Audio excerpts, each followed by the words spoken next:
মুসলিম সমাজকে রক্ষা করার মরাল ডিউটি আমার। আমি যতক্ষণ বেঁচে থাকবো কোনো মুসলিমের উপরে আঘাত আসলে মুসলিমদের নিয়ে তাদের রক্ষা করা, তাদের অধিকার রক্ষা করার দায়িত্ব আমি নেব। আমার জীবনের বিনিময়ে হলেও আমি করব, যা খুশি করে, কোনো অসুবিধা নেই। আবারও গ্রেপ্তার হলো দুজন, মুখ্যমন্ত্রী বলার পরই দুদিনে মোট 12 জন গ্রেপ্তার হলো। এতদিন পুলিশ কি করছিল? সবাই জানে মমতা ব্যানার্জির বাইরে মমতা ব্যানার্জি আমলাতান্ত্রিক সরকার চালাচ্ছিল বলে তো আজকে বাংলার মানুষ তাকে বিরোধী আসনে পাঠিয়ে দিয়েছে, সে নিজেও হেরে গেছে। 24 জনের বিরুদ্ধে এফআইআর হয়েছিল, যদিও এফআইআরটাও এই যে তামান্নার মা, তিনি সিপিএম করেন, তার পরিবারটা পুরো সিপিএম, মুলামদিতে বাড়ি, আমার বাড়ি থেকে 18 কিলোমিটার দূরে, গঙ্গা পার হয়ে ওপারে বাড়ি আর আমার এপারে বাড়ি। এই মহিলাও অত্যন্ত বাচাল মহিলা। একটা তার মেয়ে যেভাবে বোমে আঘাতে মরেছে তার নিন্দা করার বা তার পাশে থাকার কোনো কিছু দিয়েই পূরণ হয় না। আমি সম্পূর্ণভাবে তামান্নার এই হত্যাকারীদের শাস্তি চাই। কিন্তু বোমটা কারা মেরেছিল, কজন মেরেছিল?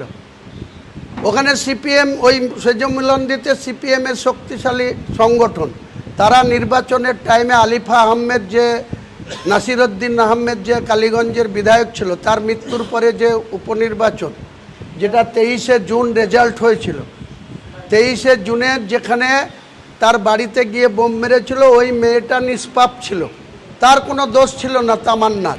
কিন্তু তার মা বাপের ক্যাডারগিরির জন্য সেই বোমটা তার বাড়িতে মারতে গিয়ে দুর্ভাগ্যবশত তামান্নার গায়ে বোম লেগেছিল। বোম ছুঁড়েছিল তো দুজন ব্যক্তি, তাহলে সাজা হলে, ফাঁসি হলে সেই দুজনের হবে, বা দুজনের সঙ্গে যদি 8-4 জন সাপোর্ট দিয়ে থাকে তাদের 6 জনের হবে। একবারে ভোটার লিস্ট দেখে 24 জনের নামে এফআইআর করে দিল। তাহলে পুলিশ কেন এতদিন করেনি? এখন নতুন মুখ্যমন্ত্রী অ্যারেস্ট করাচ্ছে। এই ডোমকলের এমএলএ রানা, তাকে সাথে করে নিয়ে গিয়ে তারপরে যে আনিস খান হাওড়ার, তার বাপও গিয়েছিল তার ছেলের খুনের বিচার চাইতে। তার ছেলেকে কারা খুন করেছিল? ছাদ থেকে সিভিক ভলেন্টিয়ার আর কনস্টেবলরা ফেলে দিয়েছিল। কতদিন আগে? 2.5 বছর আগে।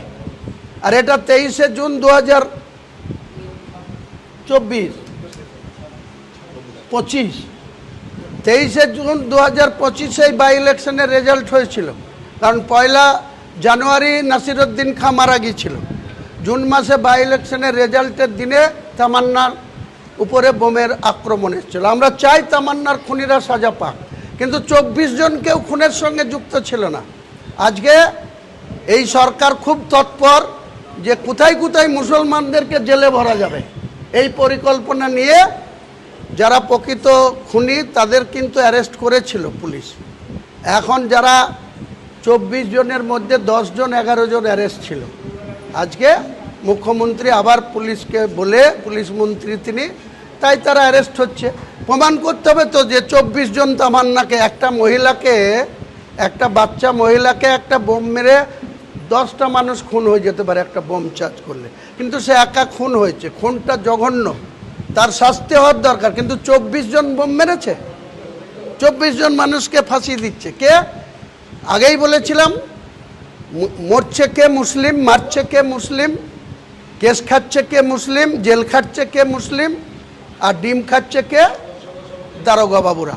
আজকে মুর্শিদাবাদ জেলায় যত দারোগা বাবু হয়েছে সব নদিয়ার বাঙালদের ছেলে। আমি মুখ্যমন্ত্রীকে এরপরে লিখিতভাবে বলবো, মুর্শিদাবাদে হাওড়া জেলা থেকে দেওয়া হোক এখানে পোস্টিং, উত্তর 24 পরগনা জেলার লোককে পোস্টিং দেওয়া হোক। কেন লাগাতারভাবে নদিয়ার যারা প্রকৃত মুসলিম বিরোধী, যারা ওপার বাংলা থেকে এসছে দিয়ে Bongaon sub division, Ranaghat sub ডিভিশনে বসবাস করে, তাদের ছেলেরা সবাই পড়ালেখা শিখে পুলিশের চাকরি করে। আর কি পুলিশের সাব ইন্সপেক্টর নেই? শুধুমাত্র বাঙালদের ছেলেদেরকে নিয়ে এসে মুর্শিদাবাদের মুসলমানদেরকে শাসন করতে হবে? এটা কোন নীতি? আর আমরা কি একদম হয়ে আছি, চুরি পড়ে আছি যে আমাদেরকে যা বলবে তাই শুনতে হবে?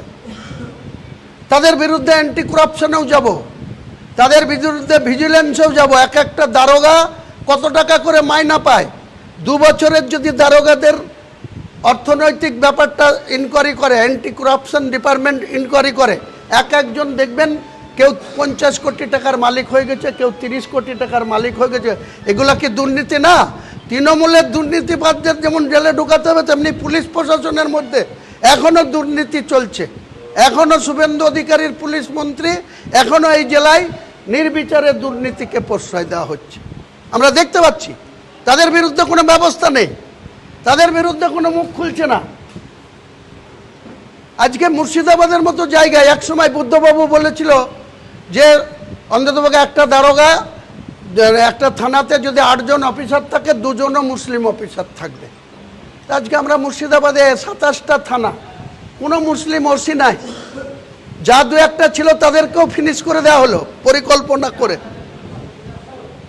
একটা কাউসার ছিল নওদায়, তাকেও সরিয়ে দিয়েছে, বনগা পুলিশ লাইনে ফেলে রাখা হয়েছে। এখানে মুর্শিদাবাদের একটা ছেলে খুরশিদ আলম রেজিনগরের ওসি ছিল, তারপরে সাগরপাড়া এতে ছিল, হ্যাঁ, সেখান থেকে তাকেও গ্যারেজ করে দেওয়া হয়েছে। এটা কি ধর্মনিরপেক্ষ রাষ্ট্র, না এটা কি হিন্দুস্থান হয়ে গেছে যে তারা যা বলবে তাই শুনতে হবে আমাদেরকে? তারা সংবিধান মেনে চলুক, তারাও শপথ নিয়েছে। একসময় ভারতবর্ষের প্রধানমন্ত্রীকে প্রাক্তন প্রধানমন্ত্রী অটল, কিন্তু তার আড়ালে যে আইনটা আনা হচ্ছে এটা একটা ভয়ঙ্কর। এই বিল যদি আইনে পরিণত হয় তাহলে সেটা ব্রিটিশ গভর্নমেন্ট রাওলাট আইন যে এনেছিল, যাকে তাকে ধরে নিতে পারবে, এটা সেই পরাধীন ভারতের ব্রিটিশের দমনপীড়ন আইন, যে বিনা বিচারে আটক থাকবে, ধরে নিতে পারবে, এটা রাওলাট আইনের 2026 সংস্করণ।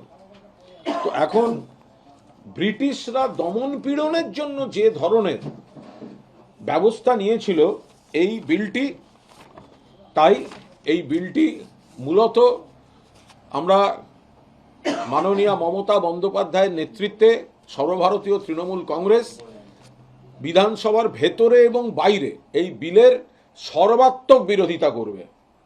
বিধানসভার ভেতরে এবং বাইরে এই বিলের সর্বাত্মক বিরোধিতা করা হবে।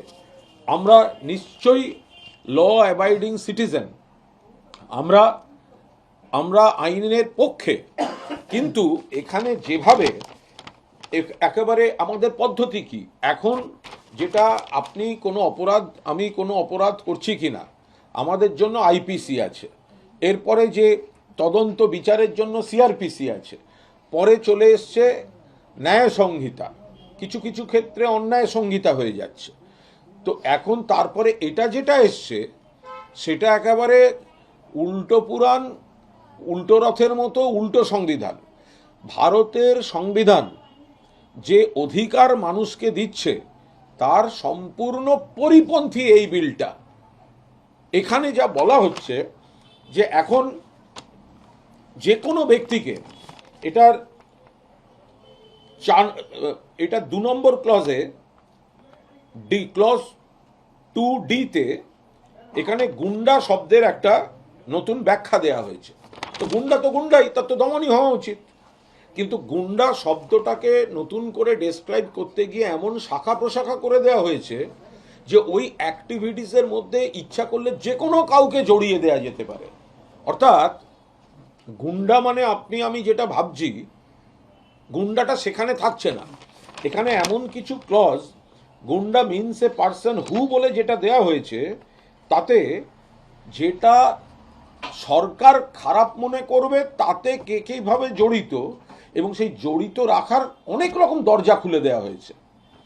এপাশে তারপরে একটা ডেঞ্জারাস রয়েছে, আমি সব বিস্তারিত যাচ্ছি না। 3 নম্বরে রয়েছে, the state government May, if satisfied on the basis of a report submitted by a police officer not below the rank of superintendent of police, মানে এসপি র্যাঙ্কের একজন অফিসার যদি মনে করেন with a view to preventing any gunda from committing any anti-social activity in the state of West Bengal, যদি police officer একজন মনে করেন যে এ করতে পারে, সঙ্গে সঙ্গে তাকে ধরে নেবে। তো আমাদের এখানে তো এই আশঙ্কা বা অনুমান ভিত্তিক অ্যারেস্টের নিশ্চিতভাবে পদ্ধতি আছে এবং সেটা হয়।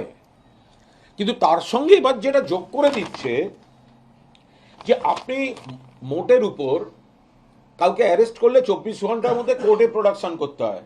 এখানে এমন প্রভিশন থাকছে যে আপনাকে সেটা করতে হচ্ছে না, আপনাকে আটকে রাখা যেতে পারে।